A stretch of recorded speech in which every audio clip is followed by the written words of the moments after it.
J'ai été bercé par les histoires de l'Aéropostale étant jeune. J'ai commencé à lire mon premier livre de Saint-Exupéry, je dois avoir 14 ou 15 ans. Je suis vraiment un fan de l'œuvre de Saint-Exupéry. C'est un personnage voilà, qui m'a beaucoup marqué. Donc pour moi, c'était une fierté de repartir en fait, sur les traces de l'Aéropostale. C'était un peu l'aboutissement d'un rêve de gamin.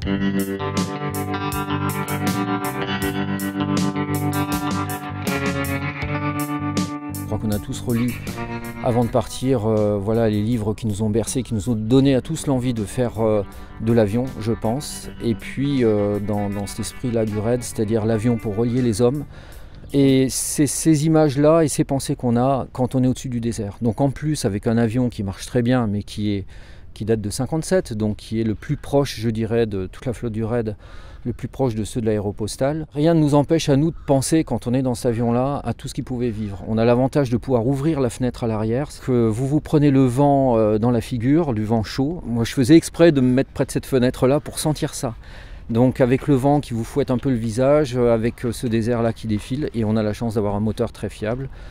Donc on s'évade, quoi. C'est simplement splendide. Il n'y a rien à dire, c'est impressionnant, cette sensation-là est impressionnante. À un moment, dans l'avion, plus personne ne parlait, mais pendant presque 20 minutes, c'était exceptionnel parce qu'on est plutôt un équipage bavard.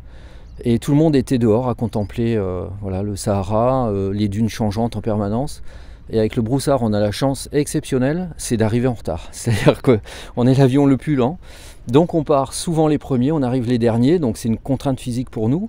Très fatigant, mais l'avantage c'est qu'on arrive toujours au soleil couchant avec des paysages magnifiques, avec les ombres qui commencent à se coucher sur les dunes, à l'arrivée à Nouadhibou, sur le port, c'était carrément magique. C'est le message aussi qu'on a à faire passer, c'est qu'il faut faire vivre en fait cette histoire pour pouvoir mieux la transmettre aux enfants.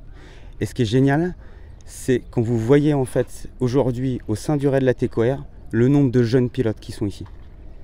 C'est extraordinaire de voir ça. Parce que ça veut dire que le message il est en train de passer. Et je suis sûr que quand on va rentrer chez nous, quand ces jeunes-là vont rentrer dans leurs aéroclubs, eh ben, ils vont voir leurs copains, leurs copines, ils vont leur dire « Ouais, j'ai fait ça, j'ai fait le raid de la TECOR Aéropostale, c'était génial. L'année prochaine, on y va ensemble. » Voilà. Et ça va entretenir la ligne. Alors en parlant mémoire, est-ce que toi tu as une citation en tête, Jean-Charles, quand tu voles ? Tu me parlais de Saint-Exupéry. Ouais, j'en citerai une, en fait, une lettre qu'il avait écrite où il disait « Si je suis abattu aujourd'hui, je ne regretterai absolument rien. La termitière future m'épouvante et je hais leur vertu de robot. Moi, j'étais fait pour être jardinier. » Je vous embrasse.